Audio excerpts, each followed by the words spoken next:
siyosiy vaziyatlar, dunyo iqtisodi, fan texnika, biz Sultan ekranida. İstanbul'un Ovchilar mahallesida 2 noyabr kuni Yusufjon Ahmadga qurolli hujum qildi deb qaralgan ikki gumondor qo'lga olingan. Bir gumondorning tutilish jarayoni soqchilarning kamerasiga ilingan bo'lib, video sabah kesida to'rida e'lon qilingan.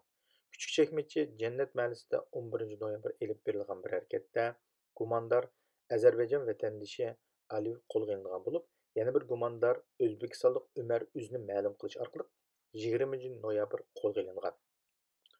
Aliyev haqida berilgan yana bir xabarda u Yusufjon bilan o'zining iqtisodiy ilm berim borligini, shunga uningga hujum qilganligi tilga olingan.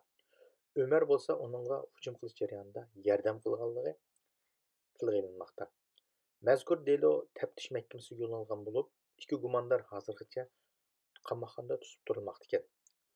Jinoyatchilarning so'zining rostligini isbotlash paket va vaqt talab qilgan bo'lib, ziyolanuvchi Yusufjon hozirmi doktorxonada ahvoli og'ir ekan. Bu ishdan xabar va kishilarning xabar qilishicha, Yusufjonning bu shaklida ilm berim shaklida ozg'ina bir pulni bano qilib qasd kuchirganligini yepish orqali keynidagi bu qasdni planlagan va buningga har jihatdan yoshirin destek bergan va planlab bu ishni oshirishga qo'llab quvvatlagan Xitoy tajovuzchilari ekanligi o'tirg'i chiqmoqda. Dilo yanımı tekshirish orqali, ya'ni orqada parda orqasidagi buni planlag'uvchi gumondorning pat muddatda qo'llanilganligi ilgari surilmoqda.